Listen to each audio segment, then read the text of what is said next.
গাজীপুরে ওনার সহযোগিতা আমরা কৃষি গবেষণা অল ডিজাইনে প্রোগ্রাম করলাম।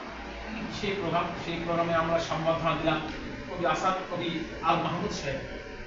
কবি আল মাহমুদ সাহেবকে সবাই চিনেন, সবাই জানি, বাংলাদেশের একজন বিখ্যাত কবি ছিলেন এবং তার লেখনী এখন প্রাচ্য পাশ্চাত্যে বিভিন্ন ভাষায়।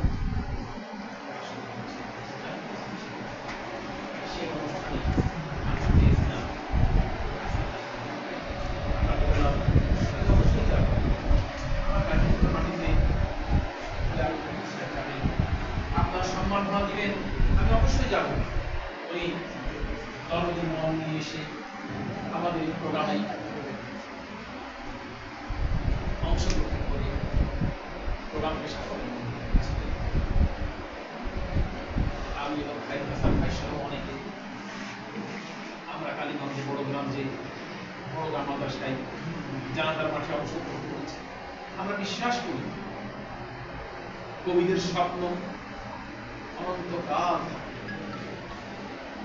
কবিদের লেখনী যতদিন সমাজ বেঁচে থাকে, যতদিন ভাষা বেঁচে থাকে, যতদিন রাষ্ট্র বেঁচে থাকে, যতদিন ভূখণ্ড থাকে, ততদিন কবিদের লেখনী।